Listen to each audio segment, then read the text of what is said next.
Bakit nga magluluto naman tayo ng Filipino chicken curry at ito ang mga ingredients na gagamitin natin ngayon. So first off, lutuin muna natin ito dito sa ating pan. Itong ating mga potatoes and carrots for 3 minutes until medyo brown. Actually, hindi ko gets kung para saan tong prosesong ito. Sinusundan lang natin yung recipe. But then siguro para hindi siya masyadong mag-brown-brown. Kasi diba ang patatas nagpo-brown-brown siya. So anyway, so mga 2 to 3 minutes and then balikan natin sila. After 2 minutes, tatanggalin lang natin sila, isi-set aside.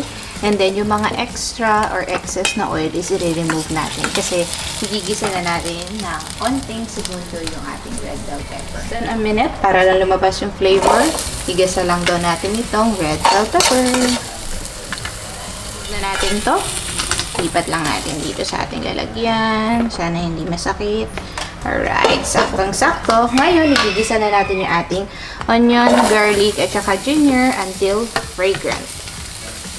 Daming mga paproseso, no? Lalagyan na natin yung ating mga chicken. Okay. So, lutuin lang natin siya hanggang mag-brown-brown siya or at least slightly brown. Hindi siya mukhang kulay pink. Since ito na yung kanyang itsura, so lalagyan lang natin siya ng 1 tablespoon of fish sauce or patis. Siguro let's let it simmer for 1 minute hanggang mahalo niya yung flavor. And at the same time, i-ready na natin yung mga susunod natin ilalagay.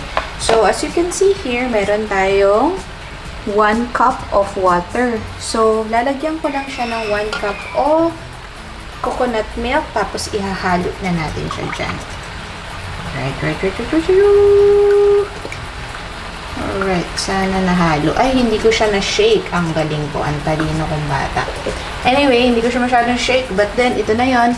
1 cup water, 1 cup coconut milk. We'll put it here. And we'll let it cook.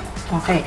Sa gaano katagal? So, lulutuin lang natin siya ng mga 20 minutes siguro. Kasi ano naman to, chicken breast. So, I'll just lower this to a simmer and then we'll cook this for 20 to 30 minutes. Okay, adjust lang natin.